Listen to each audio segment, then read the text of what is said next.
the one and only Optibotomus coming at you with another video review. And on today's episode, I'm going to be taking a look at something a little bit different. I'll be taking a look at the Model World MW-001 Rendsora, which is an oversized knockoff of the Transformers The Last Knight Voyager class Megatron. Now, I do want to preface this as saying I do not condone buying knockoff figures. Now, you may be saying, Paul, what's the difference between this and a third-party figure, which is a perfectly valid question. To me, though, this is just an upscale version of something that was already designed. Now, a lot of people would say, oh yeah, it's upscale, but there are improvements to it. Well, when you upscale something, you're afforded some extra space, so a lot of extra things can be done. And there have been some decent oversized knockoff figures that have come out. I'm not knocking those or anything. I just personally don't like supporting those types of companies. Whereas a third-party company, while yes, I do feel that they infringe on the likeness and appearance of certain characters, at least those utilize almost 100% different and individually designed figures. This, as I said, it just takes what already existed and expands on it. Now remember in my review of the Voyager class Megatron, I specifically said that if they just released a larger scale version of that and sold that as the leader, I would be perfectly happy. And then when the leader one came out, well, it's not a bad figure. I still think that the Voyager is much better. But for me, it's a little bit too small. So I wanted to check this one out. Now, while yes, this is apparently a company called Model World, most people in the community would recognize this as a Wei Jiang, and I may be saying that wrong, Wei Jiang, I don't know, the actual product. For some reason, I guess they have 4 or 5 different companies, and Model World is one of them, and Wei Jiang decided to release this Rendsora under the actual Model World name, I guess. I don't know, but for the package, you got a really cool image of them right here. You can see Model World, I don't know what that 12 art, and then metal. This actually does have die cast in it, which is kind of cool. And I really do dig that actual image. On the side here, you can see a front image of his vehicle mode. On the side here, you have more of a top image. And then on the back, you have images of him in his robot as well as his jet mode. Now, this is a little bit different. This is how he looks in the first release of him. Apparently, there's been a couple incarnations. This one here, and then the one that I actually have. And I'll show you the difference here in a bit. It says, mysterious alien machines are hidden among us. They have incredible power.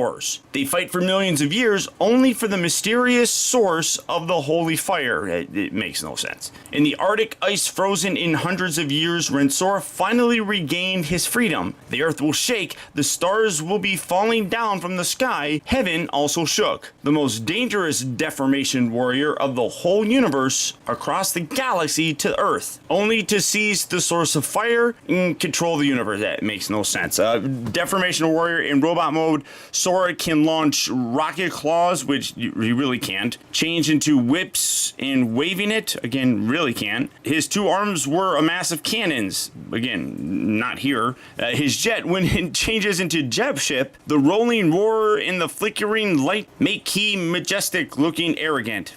Again, translation, terrible. On the bottom, you have a whole bunch of other warnings and things like that. But, you know, whatever, yeah, bad translation. But for the packaging on this guy, that's about it. So without further ado, let's get him out here and see how cool he actually is. And here we have Rendsora opened up and out of its packaging. And as you can see, this is really large. In getting this out of the package, I was really blown away by the size. That was the first thing that I noticed. And then feeling it, I also noticed just how heavy this is. I mean, obviously, it's a much bigger piece, but the inclusion of diecast really does give a tremendous amount of heft to this. Now, if you're familiar, as I said, with the Voyager, this is basically just that mold, with what I will say does have a better paint job, and for me, just a better overall presence. Now, that's not to really give Model World or Wei Jiang or whatever too much credit, honestly, because the folks at Hasbro designed this. And as I said, Wei Jiang just basically took the mold and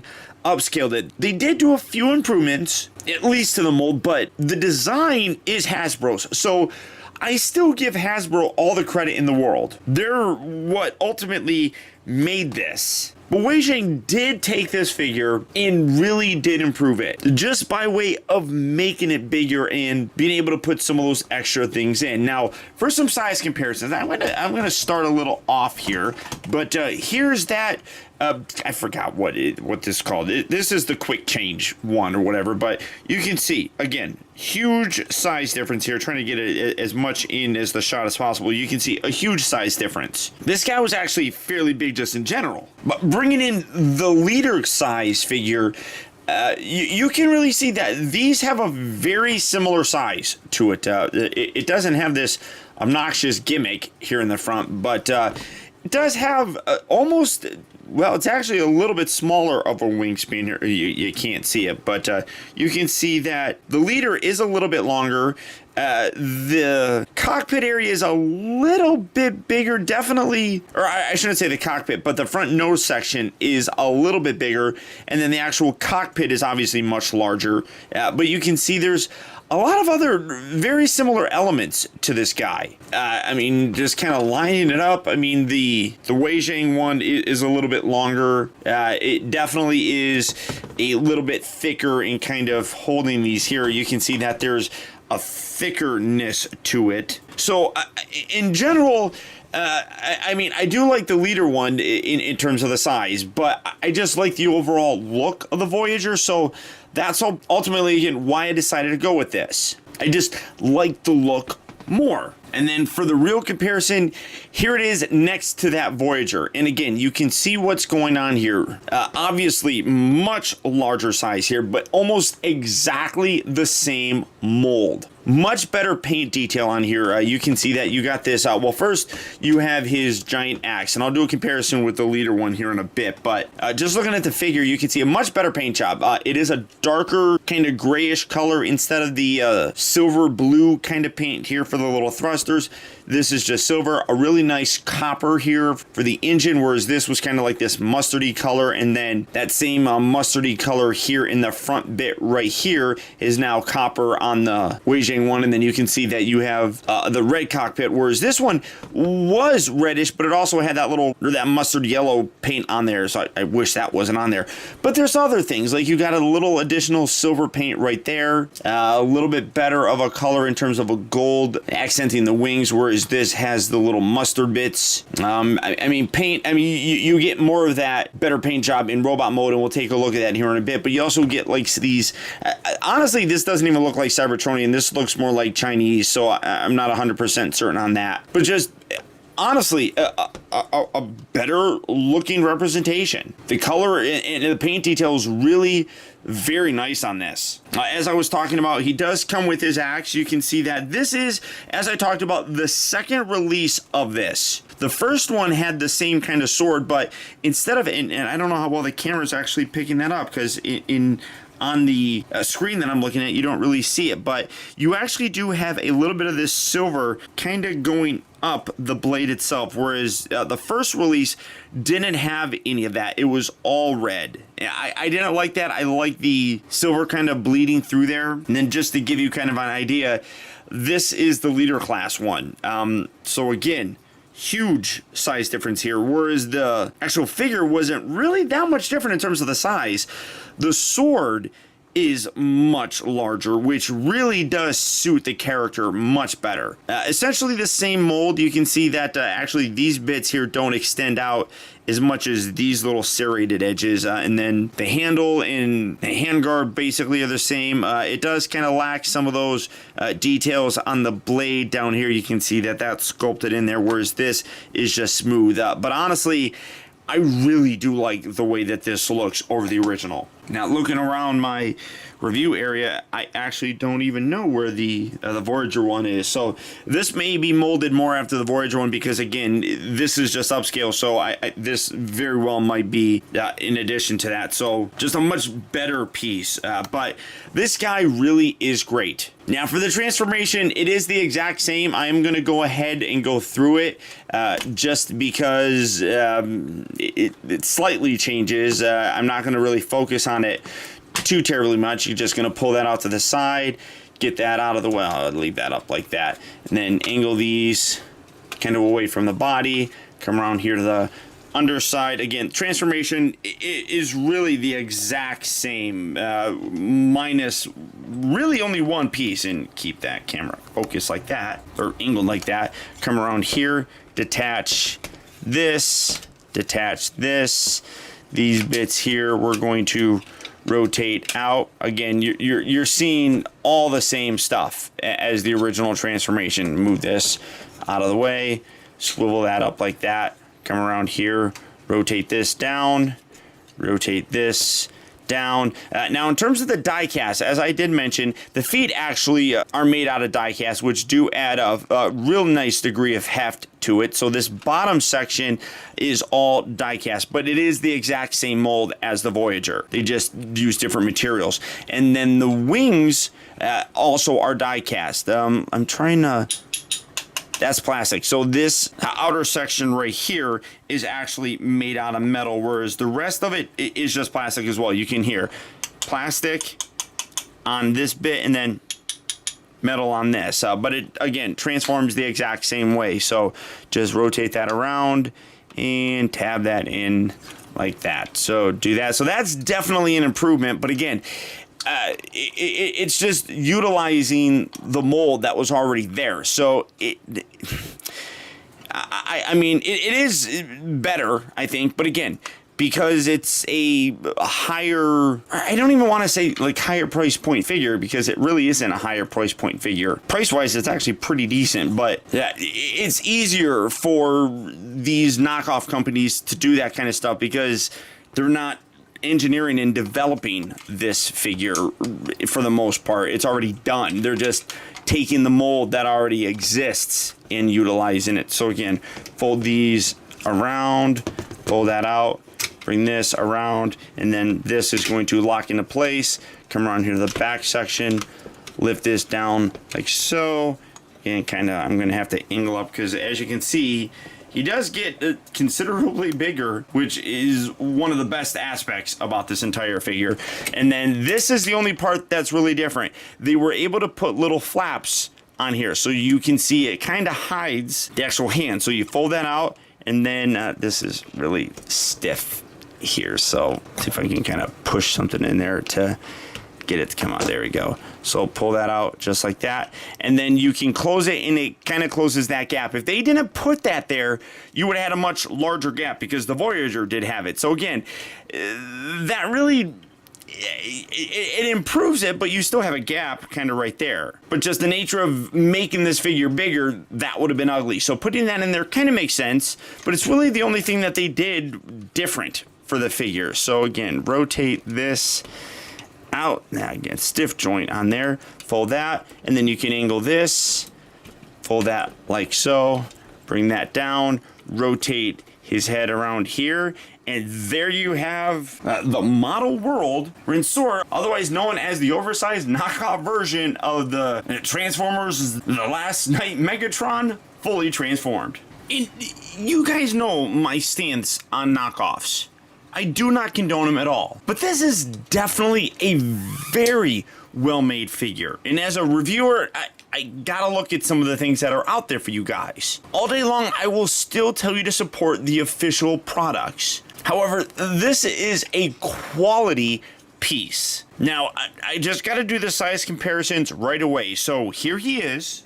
And we know that he's based on the Voyager class Megatron, so here that is, getting his sword out of the way. You can see what a difference in terms of the size here. But the figure is basically the same. There are some extra paint details. Like I said, on the original, he's got this mustardy yellow. That's been replaced by this gorgeous copper color through like the abdomen area, the little waist area, on the forearms here, on the guns, also here on the little shoulder armor. The color for the overall body is different as well. You can see that there is a nice contrast. You got some nice dark colors with some lighter blue and silver. You have that kind of contrast going on here. The skirt looks a little bit better because of the extra paint on there as well. And then the nicer, darker color really does come through specifically down here in the legs. But I'm just blown away by the size. Oh, also, and I forgot to mention this, you got some nice silver paint paint here for these back thrusters, and you got some red paint that's in there as well. I'm just absolutely blown away by the size of this. Now, we're going to just put his little teeny tiny self right there. And here's the leader class. I mean, so you are seeing a massive size shift here. But as I said, in all honesty, for me, I like the bigger size for him. I just think it works better for Megatron. Here he is next to the Revenge of the Fallen leader class Megatron, which was the previous leader class Megatron figure that we got. And again, you can see there is still a size difference here. But again, I like this character being a little bit bigger. I mean, normally this is perfectly fine, but just a hair bigger is kind of what I like. So now bringing this guy off to the side so that we can bring in this guy. Here he is next to the Revenge of the Fallen leader class Optimus Prime. And while this scale's pretty decent, I'd say, honestly, for me, I do kind of like this one. I like Megatron being a little bigger, and he definitely is a little bit more bigger than I would like. But, you know, this kind of works. If Wei Jiang actually made like a upscaled version of this, which is a really good toy as well. Taking a look at the leader Optimus, just the pictures don't really impress me all that much. This guy's really good. If they upscaled this, I could really see myself taking that and using that for my Optimus in my movie figure kind of display. I mean, obviously Optimus doesn't look like this anymore, so that's a little unfortunate. Realistically, I like that design better, but this is how he looks now. So again, if you upscaled this guy, I think that would look great. Much like that Voyager, you can also store his sword. You can run here the back. You got the little slot right there, so you can put that right in there as well. So you get that nice weapon storage. The actual head, we're going to go through the articulation. The head is basically the exact same. Now, people are probably going to ask if you can take, you know, that leader one, and you might be able to. I don't know, I didn't play with it, but I don't really want to because of the size difference. This is way too small of a head to put on this body, but I have heard that a third version of this figure is being done that will have a redesigned head that might actually have the, you know, the face gimmick like the leader one does. I don't know. We'll have to see how that actually comes out. But for the rest of the articulation, you got a swivel here. It's on a bit of a ball joint. And again, some really nice paint. The eyes have a nice red. It's very hard to see. You got some nice red paint with some silver on there. Instead of that mustardy kind of yellow that the Voyager had, you got that gold, much like the rest of the body. And then some little red accents down there. Just absolute gorgeous. And by blowing up the head, you can just see how great it looks. I mean, just so wicked and cool looking. All the articulation, though, is exactly the same as the previous. You got a swivel right here. You got a little section here that folds out to allow the actual shoulders to move in and out on very heavy-duty ratchets. That is something that's different from the Voyager, as that's just a, well, there's a softer kind of ratchet in there. I don't think it's really meant to be one, but it's mostly just kind of a hinge going on there. So again, that is an improvement. But again, having a larger figure, you're afforded those. You can also take this bit and that can lift up, and moving that off to the side, you also have that ratchet right there. And bring that back down. He does rotate at the bicep. He does have ratchets also at the actual elbow, something that the original one didn't have. There is rotation here at the actual wrist, which is nice. That in fact does carry over from the Voyager. And then I guess again, you can say that he can move it in and out if you really want to. Nothing at the waist. It is all just locked into place. These little squirt pieces, just like the original, can move out. Then you can get some nice kind of, I mean, you can hear the ratchet kind of in there, and then the outer section is just a swivel. You got a nice swivel here at the thigh. Pretty good ratchet joints there at the knee. The ankles do at this top section here do flex forward and back, and then you can pivot them in and out. So you do have a nice range of motion there with the legs. All in all, it took what Hasbro did and made it better just in terms of the paint applications, adding a couple extra bits because again, you're upscaling it, it works a little bit better. And like I said, just the figure itself utilizes a terrific design by Hasbro. So again, I do not condone buying knockoffs, but this is a quality quality piece. And for me, I mean, I can't really complain too much because I still do support the official offerings. As you can see, I have bought both of them, so it's not like I didn't give them my money before I bought this. But it does fit in my collection really nicely. Now, like I said, this is the second version. So the other thing that I know of that changes, in addition to the sword having a little bit better of a paint application on it, is that this section right here is this kind of grayish silver. The first version had a translucent thing that was similar to the actual blade here. I didn't like that. I'm glad that they came out with this second version. Again, the third version, there are talks about having a different head. I do have to think my buddy Ben's Collectible, he's mentioned that they are working on a third version. If they are, they are. One other thing that I did notice, and I don't know if I'm going to be able to really show it here, and I forgot to show this off in the jet mode. I don't necessarily know why, but they got a section right here. Now this bit right here can be removed. You see a little screw right there, and then this section comes out, and there's actually a battery compartment in there. The mechanics are not in there, but you can totally see where batteries would fit in.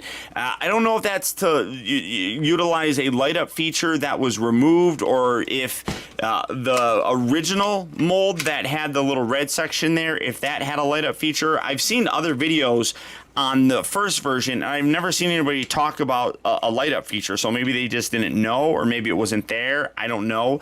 But this one has had those guts kind of removed, so even if you put batteries in there, it wouldn't do anything. And then feeling around, I have yet to be able to find any kind of button that pushes in, so I don't know what that's all about. That's something that, like I said, that may have changed in the long run, I don't know. But really impressed with this. I think that it turned out great. As I said, I don't condone buying knockoffs by any stretch of the imagination. There's no, to me, there's no creativity in just taking a design that already exists and enlarging it. That's definitely, in my mind, a knockoff, and there's no question that this is. But like I said, as a reviewer, my job is to give you kind of the looks on things, and this is definitely something that's impressed me. So if you're looking for an oversized Megatron that I personally think scales well with other Transformer figures, this is one that I would consider. I am not going to tell you the specific places where you can buy it. It is online. You're welcome to do a little bit of searching on your own, and you should be able to find it fairly easily. So if you are looking for them, good luck and happy hunting. But beyond that, guys, that's about it. So once again, I want to thank you for tuning in. This has been Optibonimus. Don't forget that if you're new here, to please hit that thumbs up button. It goes a long way towards helping me out, and I'd really appreciate it. Also, be sure to subscribe in case you haven't already subscribed. It's free, and you'll get instant email notifications whenever I upload a new video, and you'll never miss out on a future review of mine. Also, if you don't, this little invisible rabbit will die. Or if you already subscribed here, do me a real quick favor and click on that little bell right below this video, and double check your settings to make sure that they're set so that you get those email notifications. And as always, until next time, till all are one.